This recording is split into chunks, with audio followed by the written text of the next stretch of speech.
And I have another component in my practice, which I think is very important, especially for me, it's very important. At a personal level, it's very important. I take care of what's called first responders. These are people that are firefighters, police officers, anyone, nurses, doctors. These are folks who are on the field helping people that need help.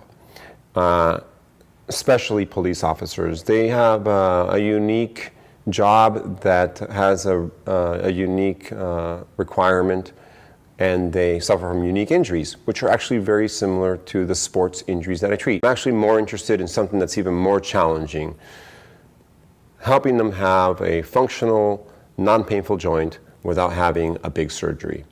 That is probably my number one goal when I treat patients, and probably the biggest part of my practice. Non-surgical treatment of arthritis. Preserve the joint, not replace it.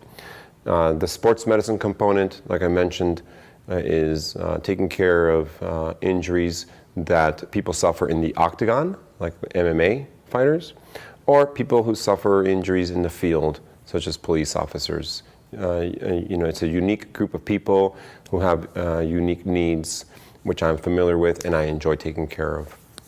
Being able to help this very big group of patients brings me a tremendous amount of satisfaction and joy, and something that actually motivates me to show up to work and do a great job every day.